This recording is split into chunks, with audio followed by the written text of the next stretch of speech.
Hello students, आप लोगों ने इकोनॉमिक बॉटनी की फ़ाइल जैसा कि मैंने पहले बताया है उस हिसाब से पूरी कंप्लीट कर ली होगी। और अगर कंप्लीट नहीं हुई है तो प्लीज़ उसे अभी कंप्लीट कर लें। उसके बाद आपको ऐसा ही एक और रिकॉर्ड, नया रिकॉर्ड लेना है और उस रिकॉर्ड में आप जो दूसरे प्रैक्टिकल्स बचे हैं अपने, प्लांट फिजियोलॉजी, बायोकेमिस्ट्री हुआ, साइटोलॉजी हुआ, जेनेटिक्स और इकोलॉजी के बचे हुए जो प्रैक्टिकल्स हैं वो आपको इस नए रिकॉर्ड में करने होंगे। तो ध्यान रहे कि आपकी बीएससी थर्ड ईयर में 2 प्रकार की फ़ाइल आपको बनानी है। पहली फ़ाइल इकोनॉमिक बॉटनी की जो आप लोग कंप्लीट कर चुके हैं, और दूसरी फ़ाइल आज से हम लोग बनाना स्टार्ट करने वाले हैं। इस फ़ाइल में आप सबसे पहले प्लांट फिजियोलॉजी या पादप कारिकी के जितने भी प्रयोग आपको करने हैं वो सारे आपको इसी फाइल में उतारने हैं।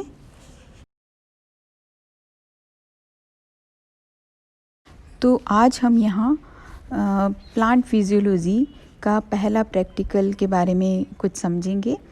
पहला प्रैक्टिकल जो आप लोगों को करना है वो है to study the permeability of plasma membrane using different concentrations of organic solvents.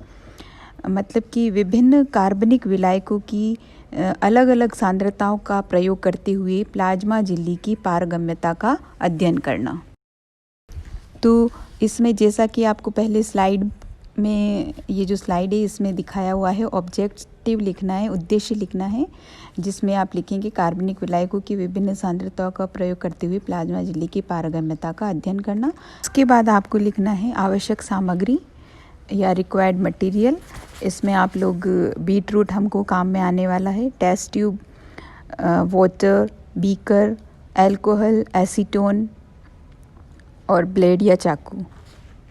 फिर आपको इसका प्रिंसिपल या सिद्धांत लिखना है कि जो भी ऑर्गेनिक सॉल्वेंट जैसे कि अल्कोहल और एसीटोन जो हम काम में लेने वाले हैं, ये ऑर्गेनिक सॉल्वेंट के लिए प्लाज्मा झिल्ली जो है वो परमिएबल या पारगम्य होती है। देन आपको इसका मेथड या विधि लिखनी है। तो विधि में आपको जो भी अपन सॉल्वेंट लेंगे, यहाँ हम अल्कोहल और एसीटोन केवल 2 ही मीडियम काम में लेने वाले हैं, तो इन दोनों की आपको अलग अलग कंसंट्रेशन बनानी है। 100% कंसंट्रेशन, 50% कंसंट्रेशन एंड 10% कंसंट्रेशन। और ये जो कंसंट्रेशन बनाएंगे वो हम डिस्टिल वाटर के साथ बनाएंगे, और इन सभी को आपको अलग अलग टेस्ट ट्यूब में ले लेना है, अलग अलग कंसंट्रेशन को, और उस पर नंबर डाल देना है।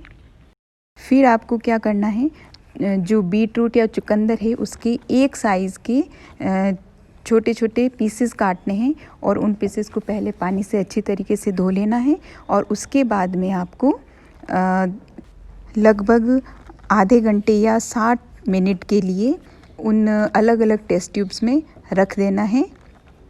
उन टेस्ट ट्यूब को आपको ऊपर से ढक देना है, और उसके बाद आपको ऑब्जर्वेशन करना है कि कौन से मीडियम में और कितने % पर सबसे ज़्यादा पारगम्यता प्रदर्शित हुई है, यानी कि सबसे ज़्यादा जो कलर निकला है उस मीडियम के अंदर, सबसे ज़्यादा डार्क कलर किस मीडियम का हुआ है और कितनी कंसंट्रेशन पे हुआ है। तो यही हमारा एक्सपेरिमेंट रहेगा। इसके बाद आपको कंक्लूज़न लिखना है, निष्कर्ष दिया हुआ है।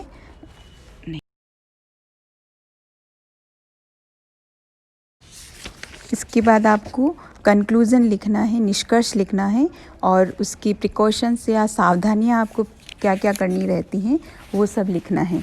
इसके रिज़ल्ट को अभी आपको छोड़ देना है, केवल ये जो सारणी बनी हुई है वैसी ही सारणी आपको बनानी है रिकॉर्ड में, लेकिन बीच की जो रीडिंग है वो अभी आपको नहीं लिखनी। केवल ऐसी सारणी आपके रिकॉर्ड में बना लेनी है जो ब्लैंक पेपर है उसके ऊपर, और रीडिंग अभी आपको नहीं लिखनी है। केवल जो अभी आपको दिया गया है स्लाइड में वही आपको करना है।